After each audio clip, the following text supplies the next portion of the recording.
बढ़ती ठंड और ठिठुरन के बीच बिहार में आंदोलन की गर्मी बढ़ती जा रही है। ऐसे में उसे शांत करने के लिए पुलिस वाले भी अपने तरकश में मौजूद गिनती के तीरों को आजमाने में जुटे हुए हैं, बिना इसका ख्याल किए कि मौसम कितनी सर्दी का है। ऐसे में सितम ठीक नहीं, लेकिन उन्हें आंदोलनकारियों की क्या परवाह। सर्द रातों में कपकपाते प्रदर्शनकारियों की मांगों की क्या परवाह। उन्हें तो परवाह है बस किसी तरह से आंदोलन खत्म हो जाए, जो खत्म होने की बजाय आज भी जारी रहा। लेकिन कल जब आंदोलनकारी छात्र पटना के गांधी मैदान में प्रदर्शन करने पहुंचे, फिर मुख्यमंत्री आवास घेर निकले रवाना हुए, तो उन पर वाटर कैनन की दनादन बौछार कर दी गई।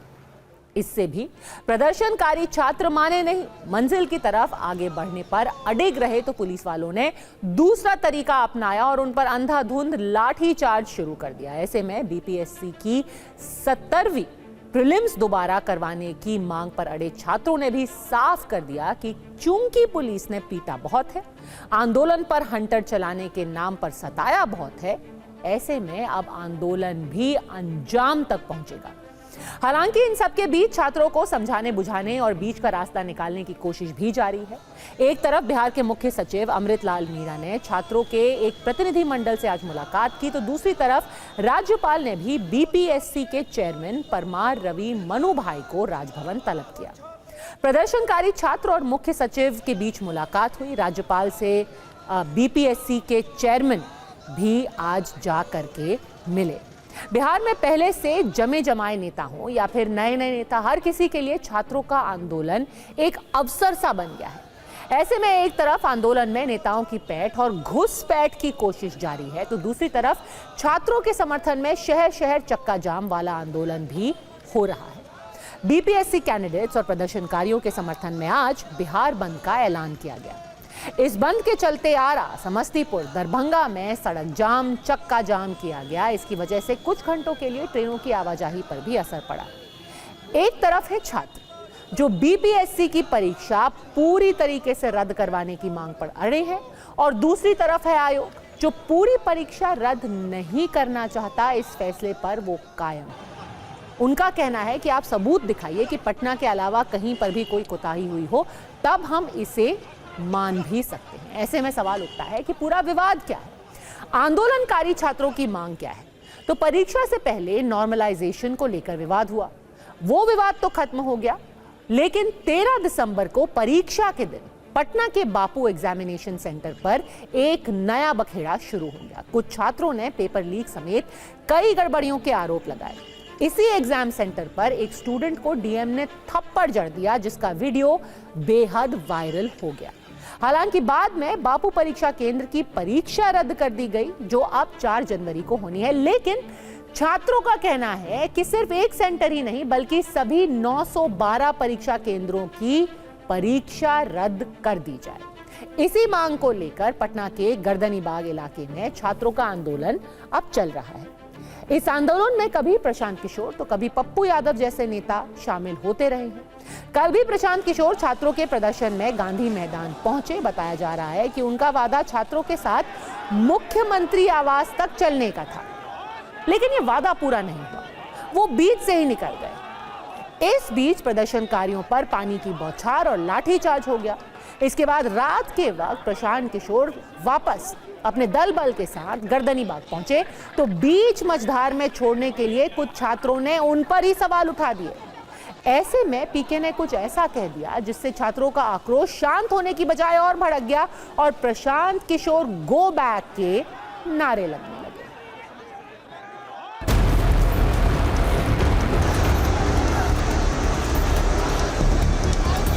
सर, हम अपने हक की लड़ाई के लिए 13 दिन से सर गर्दनीबाग में अपना आंदोलन चला रहे थे, लेकिन सर यहाँ पे सर राजनीति खेलकर प्रशांत किशोर आगे निकल गए। सर हम लोगों के ऊपर सर लाठियां चल रही हैं। सर 6 घंटा प्रशांत किशोर वहाँ खड़े थे, और जब तक खड़े थे किसी बच्चे पर एक लाठी भी नहीं पड़ी। जब प्रशांत किशोर चले गए तब उसके बाद प्रशासन कायरतापूर्ण तरीके से रात में बच्चों को घेर कर मार रहे हैं। अगर उसको आंदोलन को समर्थन देना था तो यहाँ रहना चाहिए था। छात्रों को कोई समर्थन नहीं करता है, छात्र खुद अपने आप से लड़ता है। अगर हमको छात्र गाली भी दे रहा है तो भी मेरी छात्रों से कोई शिकायत नहीं है। ये मेरे भाई हैं, ये मेरे पर विश्वास करके आए हैं, अगर कुछ गलती हुई तो उसको सुधारा भी जाएगा। सर बोले थे कि हम आगे रहेंगे तो फिर पीछे क्यों भागे? वहाँ मेरा बच्चा सब स्टूडेंट वहाँ पढ़ा रखा है और आप पीछे चले आए। ये आगे रहे आप, ये राजनीति हो रहा है। जब तक हम हैं पूरी ताकत से जिन लोगों ने भी छात्रों पर लाठी चलाई है उनको छोड़ा नहीं जाएगा। आंदोलन नीचे अब होने वाला नहीं है।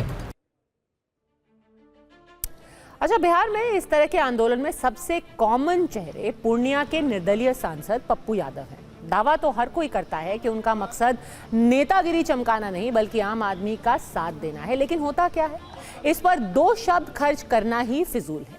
फिलहाल बिहार में छात्र आंदोलन की धुन पर कैसे सियासी सुर साधे जा रहे हैं, जरा वो भी देख लीजिए। जेडीयू आंदोलन के पीछे सियासी साजिश का दावा कर रही है। आरजेडी का आरोप है कि आंदोलन को खत्म करने के लिए बीजेपी अपनी बी टीम को प्लांट कर रही है। उनका इशारा जाहिर सी बात है प्रशांत किशोर की तरफ है, जिन पर निर्दलीय सांसद पप्पू यादव आंदोलन में अपनी नेतागिरी को चमकाने का आरोप लगा रहे हैं। वहीं हिंदुस्तानी आवाम मोर्चा का कहना है कि छात्रों का आंदोलन किसी न किसी के दबाव की वजह से है। एलजेपी भी छात्र से नेताओं के बहकावे में आने से बचने के लिए कह रही है। चिराग पासवान का कहना है किसी नेता के बहकावे में मत आइए, मैं एक युवा बिहारी हूं, मैं समझता हूं कि आपके साथ जो हुआ है वो भी गलत है। बीजेपी छात्रों से धरने की जगह पढ़ाई पर फोकस करने की अपील कर रही है। इस आंदोलन के पीछे राजनीतिक षड्यंत्र है। बगैर जमीन लिखे हुए नौकरी मिल रही है। आंगनवाड़ी सेविका का बेटा बीपीएससी का टॉपर बन रहा है। यह राजनीतिक रूप से बहुत लोगों को अपच हो रहा है। आंदोलन को कमजोर करने का, भटकाने का दूसरा फॉर्मूला बीजेपी के बी टीम वालों ने, सरकार से कुछ लोग मिले हुए हैं, उन लोगों के इशारे पे ये काम जो है हुआ है। हो रहा है, छात्र का आंदोलन है, इनको किसी के दबाव में ऐसा लोग कर रहे हैं। इसको 4 दिन नेतागिरी करने नहीं हुआ। ये हमारे बच्चों को नेता कह रहा है। इनको पता ही नहीं बांग्लादेश का हस्त्र छात्रों ने क्या किया। तो 4 तारीख को एग्जाम है, ये धरना प्रदर्शन करने की जगह वो छात्र अगर पढ़ते तो ज्यादा रिजल्ट आ जाता, लेकिन छात्रों के रिजल्ट की किसको परवाह पड़ी है। बेशक छात्रों का काम पढ़ाई करना है, लेकिन अगर परीक्षा में कोई गड़बड़ी हुई है तो इसके खिलाफ आवाज उठाना भी उनका हक है। ऐसे में नेताओं को भी नेतागिरी के बजाय सच्चाई सामने लाने की कोशिश करनी चाहिए और छात्रों को भी ये खास ध्यान रखना चाहिए कि कोई पार्टी उनका इस्तेमाल ना कर ले, क्योंकि इस पूरे साल में ऐसे कई मौके आए हैं जब पेपर लीक हुए, परीक्षाएं रद्द हुई या फिर टाली गई। इसमें नीट यूजी की परीक्षा में कथित गड़बड़ी और इसमें शामिल सिंडिकेट का पर्दा पहले से ही फाश हो चुका है। गड़बड़ी की आशंका में यूजीसी नेट की परीक्षा भी अगले ही दिन रद्द कर दी गई थी। इस साल 2 और बड़े एग्जाम यानी कि सीएसआईआर यूजीसी नेट और नीट पीजी को पोस्टपोन किया गया। सीयूईटी भी मई के बजाय जुलाई में कराया गया। ऐसे में आज की राजनीति में गारंटी के इस दौर में लीक प्रूफ परीक्षा की गारंटी सबसे जरूरी है, क्योंकि परीक्षाओं में गड़बड़ी की वजह से बहुत सारे सपने मर जाते हैं और मशहूर कवि पाश कह गए हैं कि सबसे खतरनाक होता है सपनों का मर जाना। थोड़ी ही देर बाद स्पेसएक्स मिशन की लॉन्चिंग होगी। इस वक्त की ये बड़ी खबर है कि पीएसएलवी C-60 रॉकेट से लॉन्च किया जाएगा। 470 किलोमीटर ऊपर 2 स्पेसक्राफ्ट की डॉकिंग की जाएगी। स्पेसक्राफ्ट की रफ्तार करीब 28,800 किलोमीटर प्रति घंटा होगी। ये रफ्तार कमर्शियल एयरक्राफ्ट की रफ्तार से 36 गुना और बुलेट की स्पीड से भी 10 गुना ज्यादा होगी। ये launching Satish Dhawan space centre के पहले लॉन्च पैड से पीएसएलवी C-60 रॉकेट के जरिए होगी, जो इस रॉकेट की 99 उड़ान है। आपको बता दें कि ये पीएसएलवी का चौथा स्टेज है, जो कि स्पेसएक्स सैटेलाइट के ठीक नीचे होगा। 10, 9, 8, 7, 6, 5, 4, 3, 2, 1, 0. Plus 5 seconds. Lift off normal. That's a marvelous liftoff of PSLV PT tracking. C-60 SpaceX mission on the go. Plus 15 Sleek seconds. PSLV Corelon vehicles Good to tracking. saluted against the night sky. A beautiful sight to behold. जी हाँ, अभी आपने देखा सफलतापूर्ण उत्थापन तो PSLV देखिए रात C60 के rocket 10 का। बजे और अब इसरो के वैज्ञानिक भारत को अंतरिक्ष की महाशक्ति बनाने के मिशन को पूरा करने का अभियान शुरू कर चुके हैं। आप टीवी स्क्रीन पर उस महामिशन का लाइव टेलीकास्ट देख रहे हैं। 25 घंटे से जो काउंटडाउन चल रहा था वो अब खत्म हो चुका है। श्रीहरिकोटा में पीएसएलवी C60 रॉकेट के जरिए नासा उस अभियान को पूरा करने वाला है जिसे अमेरिका, रूस और चीन को छोड़कर दुनिया का कोई भी और देश नहीं कर सका। इसरो के पीएसएलवी रॉकेट से 2 स्पेसक्राफ्ट लॉन्च होंगे और धरती से 470 किलोमीटर ऊपर दोनों अलग अलग ऑर्बिट में और अलग अलग दिशाओं में चले जाएंगे। सिर्फ 24 घंटों में ये स्पेसक्राफ्ट एक दूसरे से 20 किलोमीटर दूर हो जाएंगे। लेकिन इसके बाद अंतरिक्ष में होगा चमत्कार। अंतरिक्ष में इन दोनों स्पेसक्राफ्ट को डॉकिंग के जरिए करीब लाया जाएगा और इन्हें आपस में जोड़ दिया जाएगा। देख सकते हैं इसरो के वैज्ञानिक पहली बार ये चमत्कार करेंगे। ये मिशन भारत के अंतरिक्ष कार्यक्रम में एक मील का पत्थर है। इस लॉन्चिंग के साथ ही भारत को डॉकिंग और अनडॉकिंग की स्वदेशी और सबसे सस्ती तकनीक मिल जाएगी। इसी तकनीक का इस्तेमाल करके चंद्रयान 4 के जरिए चंद्रमा से मिट्टी धरती पर लाई जाएगी। मिशन कितना चुनौतीपूर्ण है इसका अंदाजा इसी बात से लगाया जा सकता है कि पृथ्वी की कक्षा में पहुंचने के बाद स्पेसक्राफ्ट की स्पीड करीब 28,800 किलोमीटर प्रति घंटे होगी और ये स्पीड कमर्शियल विमान की रफ्तार से भी कहीं ज्यादा है, बल्कि 36 गुना ज्यादा है। आप गोली की स्पीड जानते हैं, गोली की रफ्तार से भी ये स्पीड 10 गुना ज्यादा है। चुनौती ये इस बात की है कि इस लॉन्च में गए दोनों अंतरिक्ष यानों की रफ्तार को अंतरिक्ष में नियंत्रित करके 4.5 किलोमीटर प्रति घंटे तक लाया जाएगा और फिर दोनों अंतरिक्ष यान को आपस में जोड़ दिया जाएगा। ये प्रक्रिया जो है, जब डॉकिंग की प्रक्रिया की बात कर रहे हैं, ये प्रक्रिया अब 10 दिन बाद होगी। लेकिन अभी आप अपने टीवी स्क्रीन पर श्रीहरिकोटा से लॉन्च हुए उस पीएसएलवी C60 रॉकेट को देख पा रहे हैं जो इस मिशन को लेकर तेजी से अंतरिक्ष की ओर जा रहा है। कक्षा की ओर बढ़ रहा है। यह द्वितीय चरण है जिसका कार्यकाल। पीयूष पांडे इस वक्त हमारे साथ फोन लाइन पर जुड़ गए हैं। एक बेहद बड़ी सफलता इसरो के लिए, देश के लिए। पीयूष, बिल्कुल, देखिए ये बहुत बड़ी सफलता है और लॉन्च किया जा चुका है और जो सेकंड जो चरण है वो शुरू हो चुका है और इसके बाद तीसरा और चौथा चरण, इसके बाद ये लॉन्च पूरी तरह से सफल माना जाएगा। क्योंकि इन उपग्रहों की लॉन्चिंग पीएसएलवी C60 रॉकेट से की गई है जो काफी समय से इसरो द्वारा उपयोग किया जा रहा है और पिछले 1 दशक में कई सफल प्रक्षेपण इसके द्वारा किए गए हैं और यही वजह है कि स्पेडेक्स मिशन के लिए इसको चुना गया।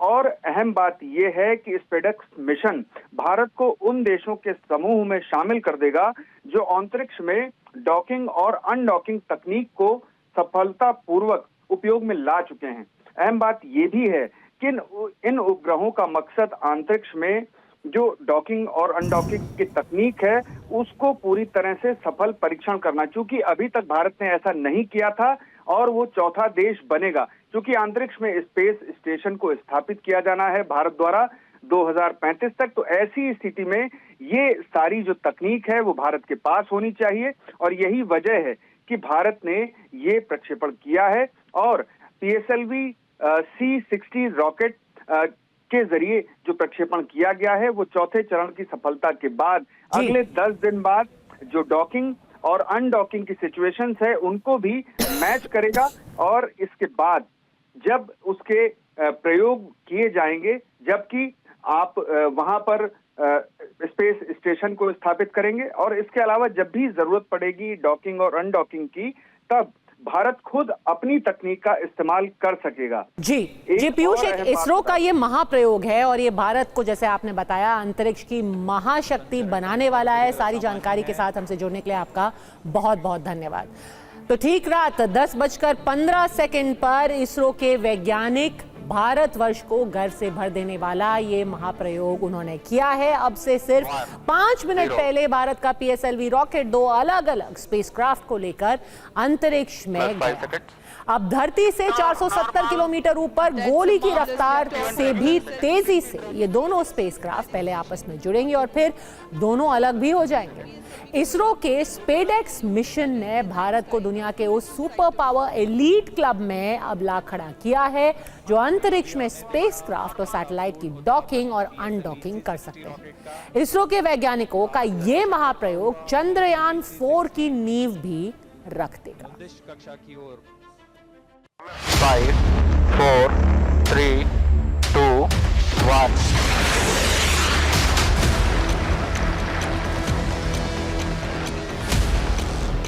To assembling that space station itself, we will require the docking and unlocking as a very critical technology.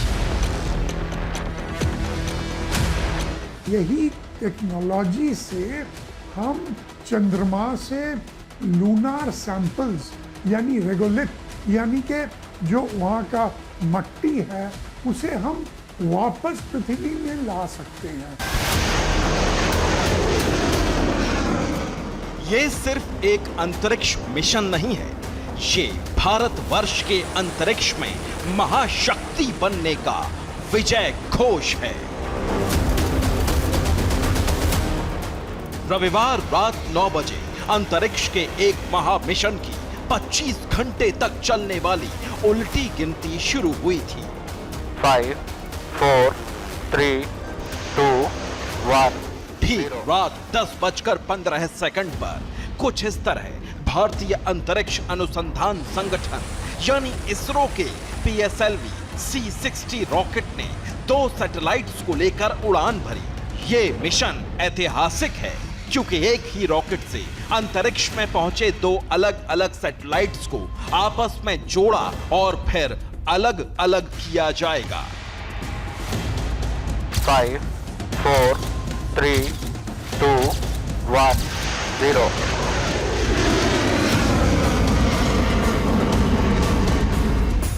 ISRO के इस ऐतिहासिक अभियान से अंतरिक्ष की महाशक्ति बन गया हिंदुस्तान,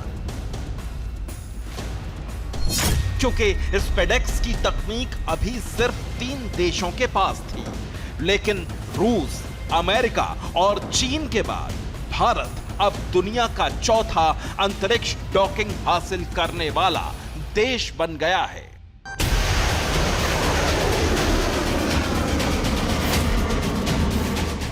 PSLV C-60 रॉकेट सफलतापूर्वक लॉन्च हो चुका है। अब इस मिशन के लिए अगले 24 घंटे अहम हैं, क्योंकि 24 घंटों के बाद दोनों सैटेलाइट्स को डॉकिंग के जरिए जोड़ने और अनडॉकिंग के जरिए अलग अलग करने का महाप्रयोग किया जाएगा।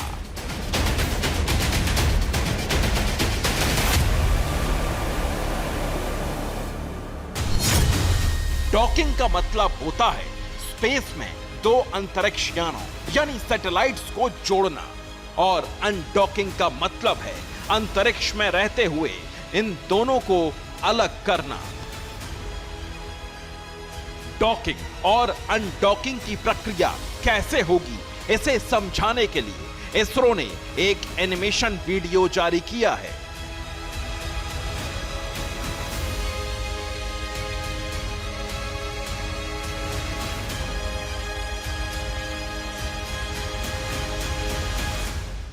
ये बहुत ही महत्वपूर्ण है इसलिए क्योंकि ये एक एक्सपेरिमेंट भी है और टेक्नोलॉजी डेमोन्स्ट्रेटर भी है। इसके अंदर 2 सैटेलाइट जो हैं SDX-01 और XDS-02 जो हैं वो क्या करेंगे, वो डॉकिंग और अनडॉकिंग का डेमोन्स्ट्रेट करेंगे। अंतरिक्ष में दोनों सैटेलाइट्स को जब जोड़ा जाएगा तब उनकी रफ्तार बुलेट की रफ्तार से भी 10 गुना तेज होगी। यानी इस मिशन में अंतरिक्ष में गोली की रफ्तार से 10 गुना तेजी से ट्रेवल कर रहे 2 स्पेसक्राफ्ट को आपस में मिलाया जाएगा।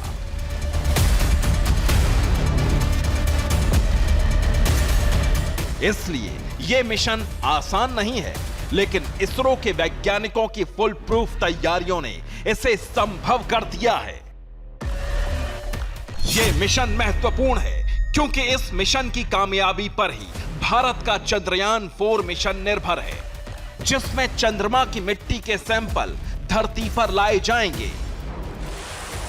लॉन्च के 24 घंटे के अंदर स्पेसक्राफ्ट धरती से 20 किलोमीटर दूर तक पहुंच जाएंगे और 10 दिन बाद इनकी दूरी धरती से 470 किलोमीटर होगी। धरती से इतनी दूर डॉकिंग और अनडॉकिंग का महाप्रयोग होगा। इसरो के इस मिशन का नाम है स्पेस डॉकिंग एक्सपेरिमेंट यानी स्पाडेक्स, क्योंकि पहली बार इसरो के वैज्ञानिक धरती से 470 किलोमीटर ऊपर 2 सैटेलाइट्स की डॉकिंग और अनडॉकिंग करेंगे। हजारों किलोमीटर की रफ्तार से उड़ते हुए 2 स्पेसक्राफ्ट को पहली बार जोड़ा जाएगा और फिर उन्हें अलग अलग किया जाएगा।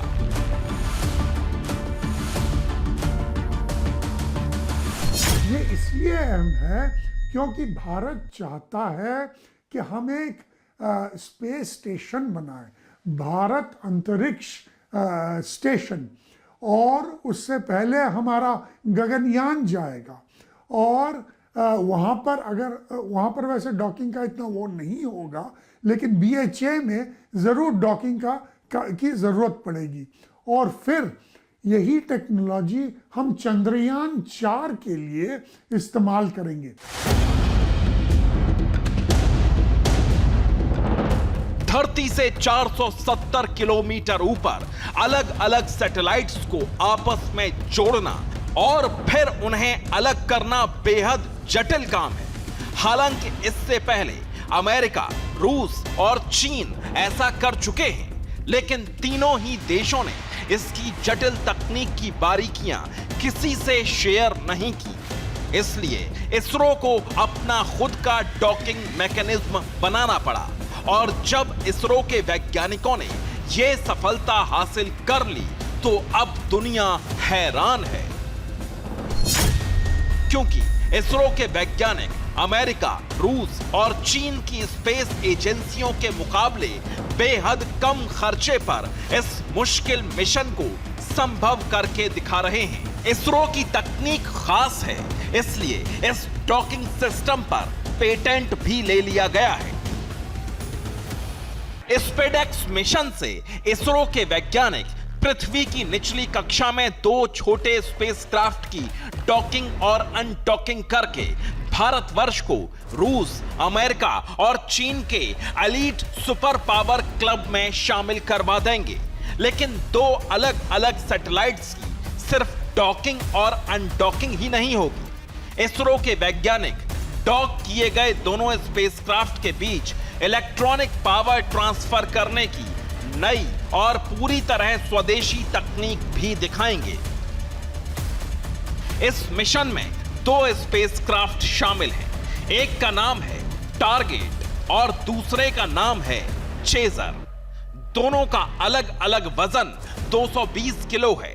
दोनों 220 किलो के हैं और ये दोनों स्पेसक्राफ्ट सोलर पैनल और लिथियम आयन बैटरियों से लैस हैं और इनमें एटीट्यूड और ऑर्बिट कंट्रोल सिस्टम पहले से लगा है। PSLV C60 रॉकेट से 470 किलोमीटर की ऊंचाई पर दोनों स्पेसक्राफ्ट अलग अलग दिशाओं में लॉन्च किए जाएंगे। इस दौरान टारगेट और चेजर की रफ्तार 28,800 किलोमीटर प्रति घंटा तक पहुंच जाएगी। यह रफ्तार किसी भी कॉमर्शियल एयरक्राफ्ट की रफ्तार से 36 गुना और गोली की रफ्तार से 10 गुना तक तेज है।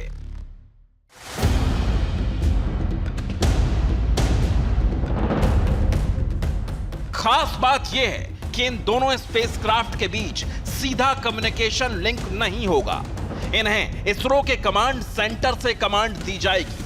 जब ये दोनों एयरक्राफ्ट एक दूसरे से 20 किलोमीटर की दूरी पर होंगे, तब चेजर स्पेसक्राफ्ट को टारगेट स्पेसक्राफ्ट की तरफ बढ़ने की कमांड दी जाएगी। इसके बाद दोनों स्पेसक्राफ्ट तेजी से एक दूसरे के करीब आते जाएंगे और इसके बाद ये दूरी घटते हुए 5 किलोमीटर तक पहुंच जाएगी।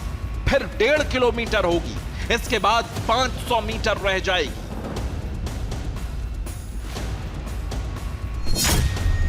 5 किलोमीटर से 250 मीटर की दूरी तय करते समय दोनों एयरक्राफ्ट लेजर रेंज फाइंडर का इस्तेमाल करेंगे। जब चेजर और टारगेट के बीच की दूरी सिर्फ 3 मीटर रह जाएगी तो डॉकिंग यानी दोनों स्पेसक्राफ्ट के आपस में जुड़ने की प्रक्रिया शुरू हो जाएगी। 1 मीटर की रेंज तक आने के लिए हाई कैपेसिटी वाले डॉकिंग कैमरे का इस्तेमाल होगा, लेकिन जब दोनों स्पेसक्राफ्ट की दूरी सिर्फ 1 मीटर रह जाएगी तो इसरो के वैज्ञानिक बिना कोई चूक किए ध्यान से विजुअल कैमरे का इस्तेमाल करते हुए दोनों स्पेसक्राफ्ट की डॉकिंग करवाएंगे।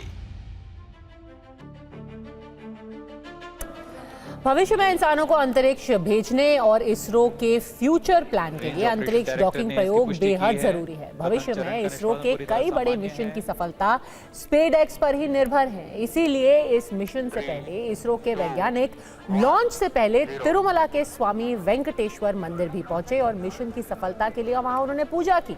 डॉकिंग मिशन की सफलता बहुत जरूरी है क्योंकि भारत के अगले मून मिशन यानी कि चंद्रयान 4 में भी इसी तकनीक का इस्तेमाल होगा, जिसमें चंद्रमा से सैंपल वापस धरती पर लाए जाएंगे। भारत को अंतरिक्ष में अपना स्टेशन बनाने और वहां आने जाने के लिए भी डॉकिंग तकनीक की जरूरत पड़ेगी। अब आप देखिए कि कैसे भारतवर्ष तेजी से अंतरिक्ष की महाशक्ति बन गया है। 3, 2, 1, 0।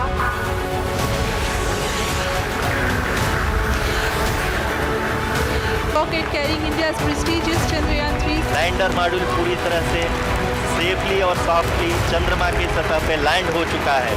पिछले साल 14 जुलाई को श्री हरिकोटा के सतीश धवन अंतरिक्ष केंद्र से चंद्रयान 3 का प्रक्षेपण हुआ था और 23 अगस्त 2023 वो तारीख है जब इसरो के स्पेस मिशन ने एक ऐसा पड़ाव पार किया जिसका सपना वैज्ञानिक कई साल से देख रहे थे। ISRO community has come to fruition. 23 अगस्त 2023 को शाम 6:04 पर जब चंद्रयान 3 के विक्रम लैंडर ने चांद की सतह को छुआ था तो मानो 140 करोड़ देशवासियों की सांसें थम गई थी। तालियों की गड़गड़ाहट जब तक थमी, हम तब तक चांद के साउथ पोल पर पहुंचने वाले पहले और चांद को छूने वाले दुनिया के चौथे देश बन चुके थे। चंद्रयान 3 की सफलता के बाद 23 अगस्त भारत का राष्ट्रीय अंतरिक्ष दिवस बन गया। बीते 1 साल में इस मून मिशन की बदौलत भारत ने कई बड़ी खोजें की हैं जो दुनिया के बाकी देश नहीं कर सके। चंद्रयान 3 के प्रज्ञान रोवर ने खोजा कि चंद्रमा के दक्षिणी ध्रुव के पास इलेक्ट्रिकली चार्ज प्लाज्मा की मोटी परत है। विक्रम लैंडर में तापमान जांचने वाला ऐसा उपकरण लगा था जो चांद की सतह से 10 सेंटीमीटर से नीचे तक जा सकता था। इसके माध्यम से पता चला कि चांद की सतह का जो तापमान होता है उसकी तुलना में सतह के अंदर का तापमान करीब 60 डिग्री सेल्सियस तक कम होता है। विक्रम लैंडर ने यह भी पता लगाया कि चांद पर लगातार भूकंप आते हैं। इससे पहले वैज्ञानिकों का मानना था कि ये या तो हल्के भूकंप हैं या फिर किसी उल्का पिंड की वजह से चांद पर कंपन होता है। विक्रम लैंडर के साथ चांद की सतह पर गए प्रज्ञान रोवर ने दक्षिणी ध्रुव पर सल्फर की मौजूदगी कंफर्म की थी। इसरो के वैज्ञानिकों के मुताबिक चांद की सतह पर सल्फर ही नहीं बल्कि सिलिकॉन, आयरन, कैल्शियम और एल्यूमिनियम भी मिला था। भारत के लिए यह पूरा मिशन इसलिए भी गौरवशाली था क्योंकि भारत के वैज्ञानिकों ने वहां जाने की ठानी थी जहां अब तक कोई नहीं पहुंच सका था। लेकिन अब अपना पहला स्पेस डे मनाने के बाद इसरो के वैज्ञानिक चंद्रयान 4 की तैयारी में जुट गए हैं।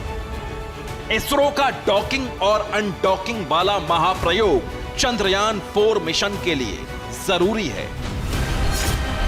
चंद्रयान 3 अभियान की कामयाबी के बाद इसरो अब चंद्रयान 4 मिशन की तैयारी में जुट गया है। इस मिशन के तहत चंद्रमा की मिट्टी और चट्टानें निकालने की योजना है। इसरो की योजना है कि जिस शिव शक्ति पॉइंट पर विक्रम लैंडर उतरा था, वहीं चंद्रयान 4 को भी उतारा जाएगा, वहीं चंद्रयान 4 को भी उतारा जाएगा। चंद्रयान 4 मिशन चंद्रयान 3 की तुलना में ज्यादा जटिल है, क्योंकि इसमें न सिर्फ सुरक्षित तरीके से चंद्रमा पर पहुंचना है, बल्कि उसके नमूने इकट्ठे करके सुरक्षित वापस भी लौटना है।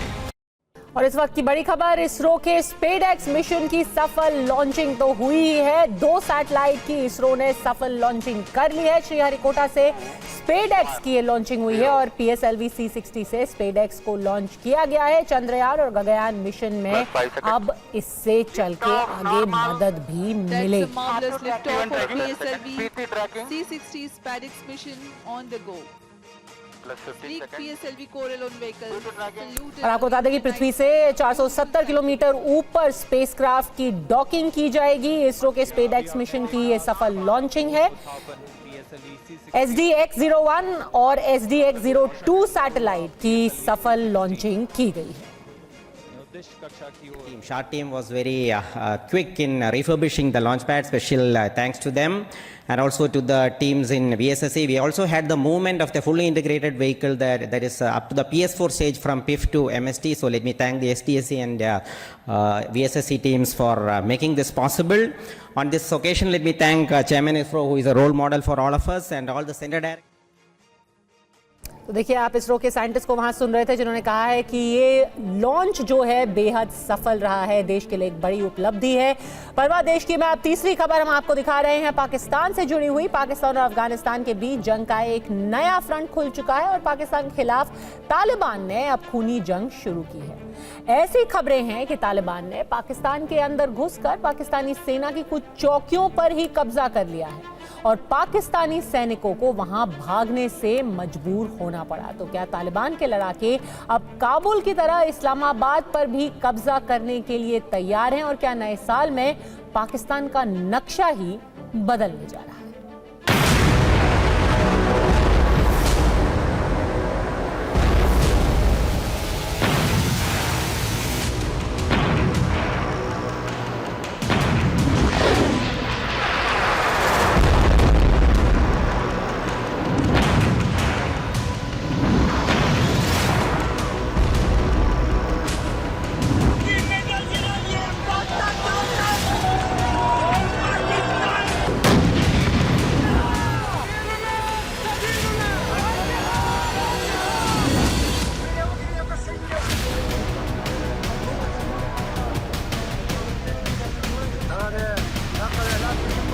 क्या काबुल के बाद अब इस्लामाबाद पर भी तालिबान करेगा राज?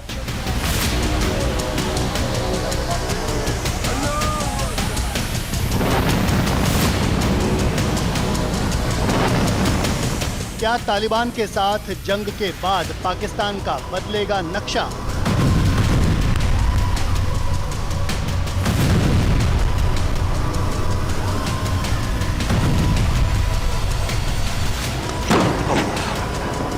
क्या तालिबान ने पाकिस्तान का नामो निशान मिटाने की कसम खा ली है?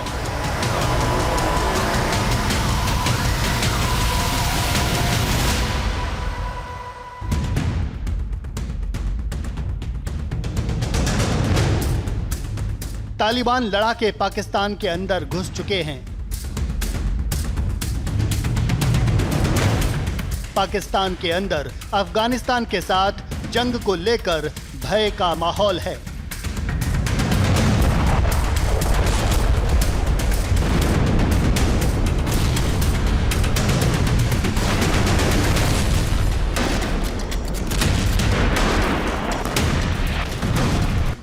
पाकिस्तान और अफगानिस्तान के बॉर्डर पर जंग के हालात हैं। दोनों देशों के बीच तनाव बढ़ गया है।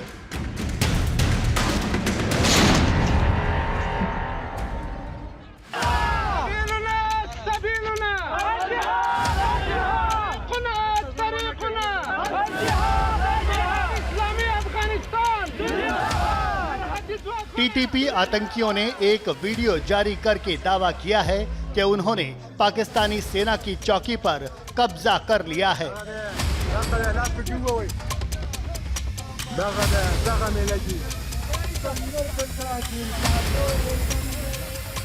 टीटीपी के दावे के अनुसार उसके हमलों के बाद पाकिस्तानी सेना अपनी चौकी छोड़कर भाग गई।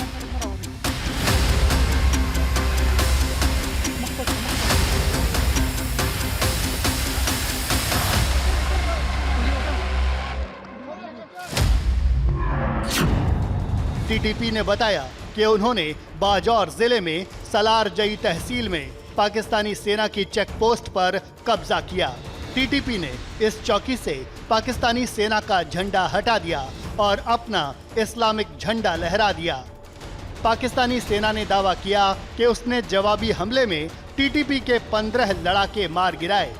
पाकिस्तानी सेना के मुताबिक टीटीपी लड़ाकों की इस घुसपैठ को अफगानिस्तान की तालिबान सेना का भी समर्थन हासिल था।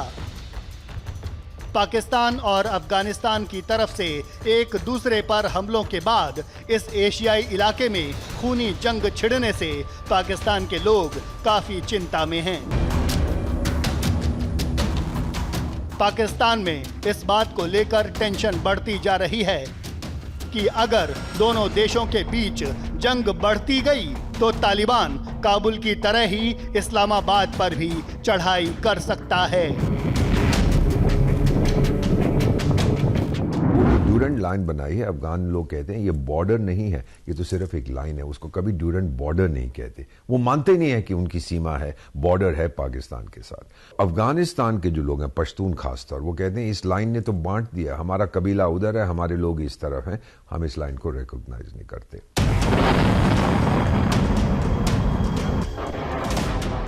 अफगानिस्तान के पूर्वी पख्तिका प्रांत में टीटीपी के कैंप्स पर पाकिस्तानी बमबारी के बाद से ही दोनों ओर से हमले जारी हैं।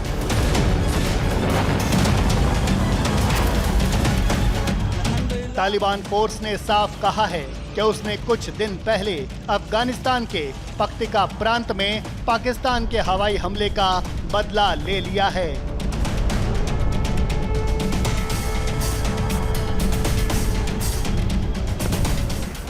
तालिबान ने पहले ही पाकिस्तान सरकार और सेना को आगाह किया था कि वो पाकिस्तान के हवाई हमलों का बदला जल्द लेगा।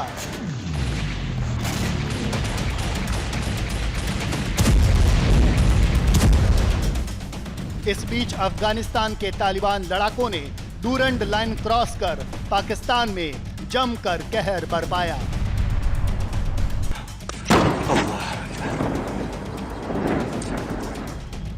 भारी मशीन गन और आधुनिक हथियारों से लैस तालिबान लड़ाकों ने पाकिस्तानी चौकियों पर धावा बोल दिया। पाकिस्तान सरकार का दावा है कि तालिबान सरकार टीटीपी को शह दे रही है, जिसके चलते वो पाकिस्तान के खिलाफ जंग छेड़ चुका है। पाकिस्तान और तालिबान के बीच जंग के हालात से पाकिस्तान के लोगों में भी खलबली है। हालांकि इस मसले पर पाकिस्तानी अवाम की राय भी अलग अलग दिख रही है। आम पाकिस्तानी तालिबान के साथ जंग नहीं चाहते हैं, क्योंकि उन्हें डर है कि अगर तालिबान के साथ सीधी जंग हो गई तो पाकिस्तान का बड़ा नुकसान हो सकता है। तालिबान ने भी साफ चेतावनी दे दी है कि पाकिस्तान ने उसके इलाकों में हवाई हमला करके सबसे बड़ी गलती कर दी है। तालिबान के बढ़ते हमलों को देखकर बॉर्डर इलाकों में पाकिस्तान ने अपनी सेना को अलर्ट कर दिया है। बॉर्डर के इलाकों में पाकिस्तानी सेना ने सैनिकों की तैनाती बढ़ा दी है। विश्लेषकों का मानना है कि जंग के हालात से दोनों देशों के बीच रिश्ते और खराब हो जाएंगे।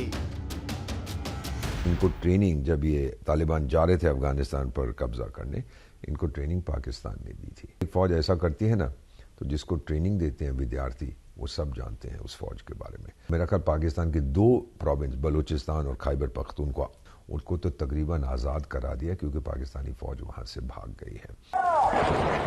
हाथ ऊपर करो, हाथ हो। पाकिस्तान और अफगानिस्तान के बीच सीमा रेखा डूरंड लाइन पर हालात विस्फोटक हो गए हैं। टीटीपी आतंकी लगातार पाकिस्तानी सेना पर खूनी हमले कर रहे हैं। पिछले एक साल में करीब 400 पाकिस्तानी सैनिक तालिबान के हमलों में मारे गए हैं। तालिबान का दावा है कि टीटीपी के लड़ाके पाकिस्तान की ही जमीन पर मौजूद हैं। टीटीपी और तालिबान के बीच धार्मिक विचारधारा के आधार पर करीबी संबंध रहे हैं, लेकिन पिछले कुछ अरसे से पाकिस्तानी सेना और टीटीपी के बीच टकराव बढ़ गया है, जिसके बाद पाकिस्तान इसका इल्जाम अफगानिस्तान पर थोपता रहा है। हालांकि अफगानिस्तान पाकिस्तान के आरोपों को हमेशा झूठा बताता है।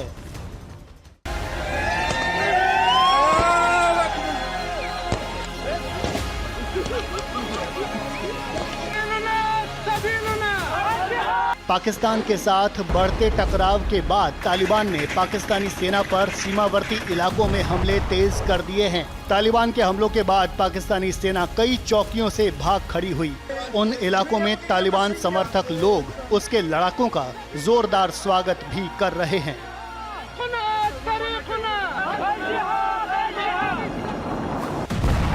तालिबान ने डूरंड रेखा पर पाकिस्तानी सेना की चौकियों पर हमला करके 19 पाकिस्तानी सैनिकों को मारने का दावा किया।